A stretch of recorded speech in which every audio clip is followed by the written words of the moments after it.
CM Yogi Adityanath अपने गृहनगर गोरखपुर दौरे पर हैं। वो आज यहां दोपहर में करीब 3 बजे एनेक्सी भवन सभागार में व्यापारियों के साथ बैठक करेंगे। इसके बाद शाम 4 बजे राजकीय इंटर कॉलेजों के प्रधानाचार्यों को संबोधित करेंगे। इससे पहले सुबह सीएम प्रधानमंत्री आवास योजना शहरी के लाभार्थियों के खाते में धनराशि भेजेंगे। शाम को कलेक्ट्रेट कचहरी में आयोजित कार्यक्रम में अधिवक्ता चैम्बरों का लोकार्पण करेंगे। इस दौरान वह डिजिटल पुस्तकालय का भी शिलान्यास करेंगे। वाराणसी में बीजेपी सांसद मनोज तिवारी ने एक बड़ा बयान दिया है। मनोज तिवारी ने कहा है कि 2200 कानून की तरह पूजा स्थल अधिनियम को भी हटा देंगे। बीजेपी सांसद मनोज तिवारी ने कहा कि यह एक्ट संविधान की मूल भावना के खिलाफ है। ज्ञानवापी मामले में यह लागू नहीं होता है। जैसे अब तक 2200 कानून हटाए जा चुके हैं, वैसे 1991 का यह कानून भी हटा दिया जाएगा। संसद सत्र के बीच मनोज तिवारी के इस बयान से एक बार फिर सियासत गर्मा गई है। ज्ञानवापी से जुड़े मामले में प्रस्तावित मंदिर के मॉडल के लोकार्पण प्रदर्शनी में पहुंचे मनोज तिवारी ने यह बयान दिया। बीजेपी सांसद मनोज तिवारी ने कहा कि 2200 कानून हटाए जा चुके हैं। जब इतना हटा दिया गया है तो एक और हटा देंगे। उन्होंने आगे कहा कि यह संसद की व्यवस्था है और हम संविधान संशोधन की पहल नहीं करेंगे। इसके पहले भी 104 संविधान संशोधन हो चुके हैं, 2-4 और हो जाएंगे। बीजेपी सांसद मनोज तिवारी ने कहा कि ज्ञानवापी सर्वे और उससे जुड़े किसी मामले से पूजा स्थल अधिनियम 1991 का लेना देना नहीं है। ज्ञानवापी से जुड़ा विवाद आज़ादी के समय से चलता आ रहा है। आगे कहा कि एसआई 500 साल पुरानी इमारतों को भी गिरने और गिराने नहीं देता है, वो इन्हें मजबूत करता है। ऐसे में एसआई पर भी संदेह नहीं करना चाहिए। ग्रेटर नोएडा से एक दिल दहला देने वाली घटना सामने आई है। यहां के बिसरख थाना क्षेत्र के एक हाउसिंग सोसाइटी में एक व्यक्ति ने 15वीं मंजिल से कूदकर अपनी जीवन लीला समाप्त कर ली है। मृतक युवक द्वारा आत्महत्या करने का कारण अभी स्पष्ट नहीं हो पाया है। घटना रविवार देर रात की है। जानकारी के मुताबिक ग्रेटर नोएडा वेस्ट स्थित चेरी काउंटी हाउसिंग सोसाइटी के टावर A5 में रहने वाले विनीत सिंह उम्र 40 वर्ष नाम के एक व्यक्ति ने रविवार रात करीब 9:15 बजे के आसपास सुसाइड कर लिया। मृतक व्यक्ति ने अपने फ्लैट की 15वीं मंजिल की बालकनी से कूदकर आत्महत्या कर ली है। मृतक के पास से कोई सुसाइड नोट नहीं मिला है। यूपी में इस बार मौसम अजीब खिलवाड़ कर रहा है। प्रदेश के कुछ जिलों में सूखे की मार पड़ रही है तो कुछ जिलों में नदियां इस कदर उफान पर हैं कि बाढ़ से हाहाकार की स्थिति है। कई जगह से लोग पलायन कर तटबंधों पर डेरा डाले हुए हैं तो कई जगह ग्रामीण पलायन की तैयारी कर रहे हैं। उधर मौसम विभाग का कहना है कि इस सप्ताह बारिश होगी। ऐसे में इस बार लोग बाढ़ और सूखे दोनों से ही जूझ रहे हैं। आपको बता दें कि बदायूं में गंगा का जलस्तर 12 साल का रिकॉर्ड तोड़ने के बाद अब स्थिर है। फर्रुखाबाद व नरौरा बुलंदशहर में भी यही आलम है। प्रयागराज में यमुना उफान पर मार रही है। लखीमपुर खीरी में शारदा में पानी लगातार बढ़ रहा है। एनसीआर क्षेत्र में यमुना में खूब पानी है और तटीय गांवों में बाढ़ के हालात हैं। बहराइच में सरयू में उतार चढ़ाव जारी है जिससे बाढ़ का खतरा बना हुआ है। यहां सरयू खतरे के निशान 106.70 मीटर को लांग गई थी और 2 सेंटीमीटर ऊपर बह रही थी। अब यह 1 सेंटीमीटर नीचे बह रही है। इससे बाढ़ग्रस्त इलाके के लोगों की धड़कनें बढ़ गई हैं। वहीं दूसरी ओर जिले में इस बार औसत से 25% कम बारिश दर्ज की गई है। कुछ दिनों में बारिश नहीं हुई तो सूखे जैसे हालात बन जाएंगे। सीतापुर में सरयू व शारदा नदियों के उफनाने से पिछले सप्ताह सरयू का जलस्तर खतरे के निशान को पार कर गया है। इससे महमूदाबाद तहसील क्षेत्र के 30 गांव बाढ़ के पानी से घिर गए थे। हालांकि जलस्तर में 30 सेंटीमीटर कमी आने से रास्तों और गांवों के आसपास भरा पानी घट गया है, लेकिन लगभग 400 बीघा खेत बाढ़ की चपेट में है। किसानों ने कहा कि बरसात हुई है, इससे धान की रिपाई में फायदा मिला है। बाराबंकी में बाढ़ से रामसैनी घाट, सिरोली घोसपुर और रामनगर तहसील के 100 से अधिक गांव प्रभावित होते हैं। पिछले करीब 40 दिन से सरयू नदी का जलस्तर घट बढ़ रहा है। नदी किनारे बसे करीब 35 गांव के ग्रामीण अपना बोरिया बिस्तरा बांधकर बैठ गए हैं। 1 दर्जन गांव नदी के उस पार बसे हैं जहां तक राहत पहुंचना मुश्किल है। ऐसे में ये पलायन को तैयार है। रविवार को पुलिस के हत्थे चढ़े अतीक के वकील विजय मिश्रा की गिरफ्तारी के बाद बड़ा खुलासा हुआ है। बताया जा रहा है कि विजय मिश्रा अतीक की बेनामी संपत्ति का सौदा कराने लखनऊ आया था। दरअसल माफिया अतीक अहमद और उसके भाई अशरफ की मौत के बाद बाकी परिवार मुकदमों की पैरवी और रोजमर्रा की जरूरतों के लिए पैसों की कमी से जूझ रहा है। इसी वजह से अतीक के परिवार की महिला सदस्य के साथ वकील विजय मिश्रा किसी बेनामी जमीन का सौदा करने लखनऊ आया था। इसकी पुख्ता सूचना मिलने पर प्रयागराज पुलिस ने एसटीएफ से संपर्क साधा, जिसके बाद विजय मिश्रा को गोमती नगर के के विभूति खंड इलाके से गिरफ्तार कर लिया गया है। हालांकि इस दौरान अतीक अहमद के परिवार की महिला सदस्य फरार होने में कामयाब हो गई है। शनिवार रात विजय मिश्रा की गिरफ्तारी के बाद प्रयागराज पुलिस उसे अपने साथ लेकर चली गई। प्रयागराज पुलिस के मुताबिक विजय मिश्रा राज्यपाल हत्याकांड के गवाह उमेश पाल की हत्या के मामले में वांछित चल रहा था। सूत्रों के मुताबिक गुजरात की साबरमती जेल से जब अतीक उमेश पाल की हत्या की साजिश रच रहा था, तब विजय मिश्रा लगातार उसके संपर्क में था। उसे इस साजिश की पूरी जानकारी थी। विजय मिश्रा पर उमेश पाल की लोकेशन की जानकारी देने का भी आरोप है। बता दें कि उमेश पाल की हत्या के बाद विजय मिश्रा लगातार विवादों में बना रहा। उसने अशरफ के एक गोपनीय पत्र के बारे में भी जानकारी दी थी, हालांकि यह कभी सामने नहीं आया। अधिकारियों के मुताबिक उमेश की हत्या के बाद भी अतीक ने फेसटाइम के जरिए विजय मिश्रा से बात की थी। पुलिस सूत्रों के मुताबिक गोमती नगर के होटल में विजय मिश्रा जिस महिला से मिलने आया था, वह अतीक की पत्नी शाइस्ता या फिर अशरफ की पत्नी जैनब हो सकती है। ये दोनों अतीक की बहन आयशा नूरी और परिवार के बाकी सदस्यों के साथ बीते कई माह से फरार चल रही हैं। परिवार के अधिकतर सदस्यों पर मुकदमे दर्ज होने की वजह से उनको पैरवी के लिए पैसों की कमी आड़े आ रही है। इसी वजह से लखनऊ में अतीक के बेनामी संपत्तियों को सौदा करने, पैसा जुटाने की आशंका जताई जा रही है। प्रदेश में जल्द ही हाथों का प्रत्यारोपण कैडवर हैंड ट्रांसप्लांट शुरू होगा। ब्रेन डेड मरीजों से दान में लेकर जरूरतमंद मरीजों में प्रत्यारोपित किया जाएगा। इसकी शुरुआत केजीएमयू से करने की तैयारी है।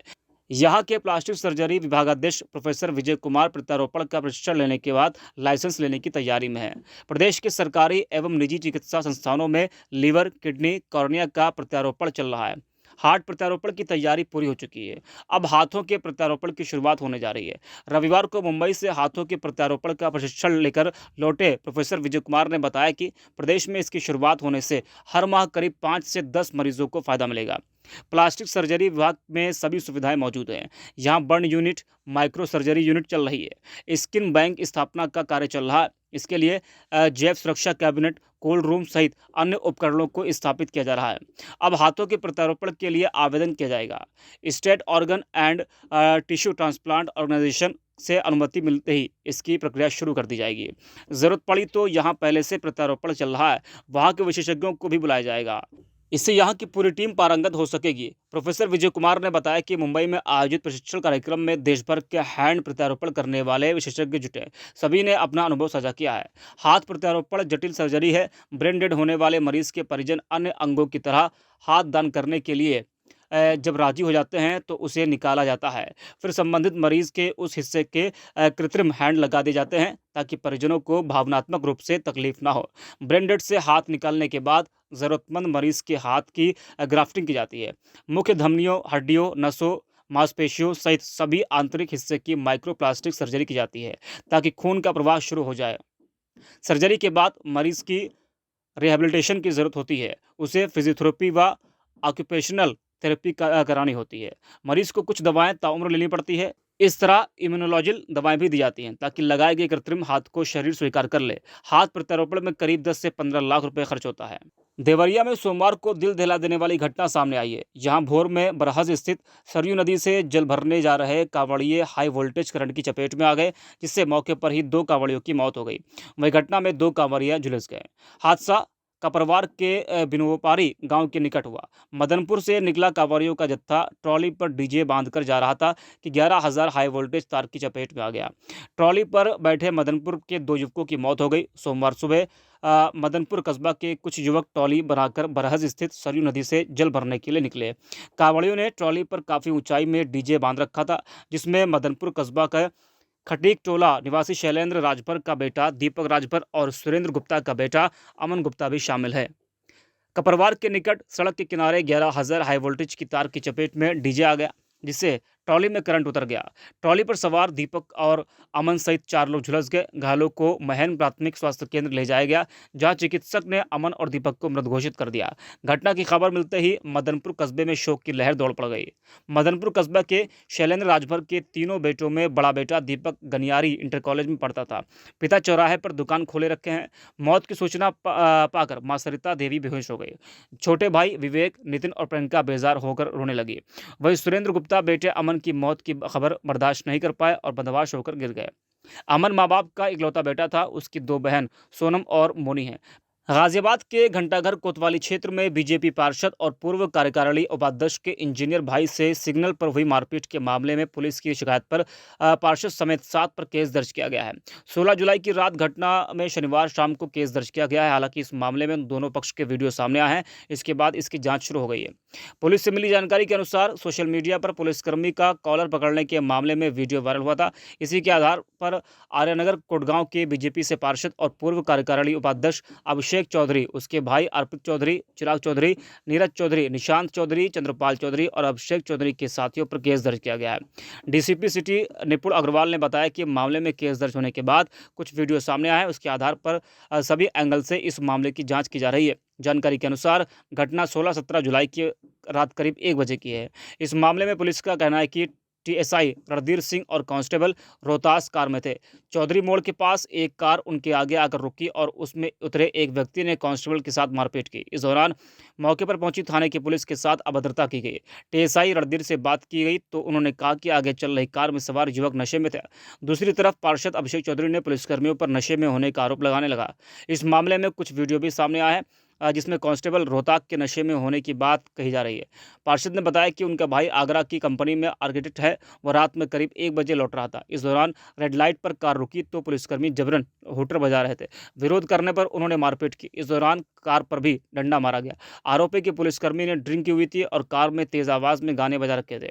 हालांकि ट्रैफिक अनुसार रात 12 बजे के बाद सिग्नल ब्लिंकर के रूप में काम करते हैं। ऐसे में सिग्नल के रेड होने की बात ही नहीं है। बताया जा रहा है कि इस मामले में घटना वाले दिन दोनों पक्षों की तरफ से समझौता कर लिया गया था। इसके बाद शनिवार को इसमें अभिषेक, अर्पित और उनके साथियों को पुलिसकर्मी को कॉलर पकड़ने का वीडियो सामने आया था। इसके बाद कांस्टेबल रविंद्र सिंह की तरफ से रिपोर्ट दर्ज कराई गई थी। इस मामले में ट्रैफिक पुलिस भी जांच कर रही है। मुरादाबाद में भाजपा किसान मोर्चा के जिला संयोजक वीर सिंह ने खुदकुशी कर ली है। उन पर महिला ने बलात्कार का कथित फर्जी मुकदमा दर्ज कराया था। इससे वो काफ़ी आहत थे। आपको बता दें कि एक मंदिर में स्थानीय लोगों ने उनकी पिटाई की थी। बाद में एक महिला के बलात्कार के आरोप में उन पर केस भी दर्ज कराया गया था। शनिवार की रात वीर सिंह ने फेसबुक लाइव पर यह कहते हुए जहर खा लिया कि इस आरोप के बाद वह अपनी 15 साल की बेटी को मुँह नहीं दिखा सकते हैं। 7 मिनट लंबे वीडियो में 40 साल के वीर सिंह ने कहा कि मेरी 15 साल की बेटी है और इस अपमान के बाद उसे अपना चेहरा दिखाना मुश्किल है। वीर सिंह ने कहा कि बलात्कार के आरोप झूठे हैं और मैं इस बात से बहुत दुखी हूं कि मेरी पार्टी के साथियों ने भी मेरा समर्थन नहीं किया। कॉस्मेटिक की दुकान चलाने वाले कांड क्षेत्र के निवासी वीर सिंह ने आरोप लगाया कि यह सब संपत्ति विवाद के कारण मेरी पार्टी के ईर्ष्यालु सदस्यों की एक बड़ी साजिश का हिस्सा है। मैं बहुत धार्मिक व्यक्ति हूं और वर्तमान में सावन महीने के दौरान व्रत रख रहा हूं। इस बीच पुलिस अधीक्षक संदीप कुमार मीणा ने कहा कि वीर सिंह का गुरुवार को कांठ इलाके में एक मंदिर समिति के अध्यक्ष के साथ विवाद हुआ था, जिसके बाद दोनों लोगों ने पुलिस में शिकायत दर्ज कराई थी। एसपी ने बताया कि वीर सिंह ने आरोप लगाया कि उनके साथ मारपीट की गई है, जबकि एक अन्य व्यक्ति ने उन पर मंदिर परिसर में एक महिला के साथ यौन उत्पीड़न करने का आरोप लगाया है। हमने दोनों लोगों के खिलाफ प्राथमिकी दर्ज की है।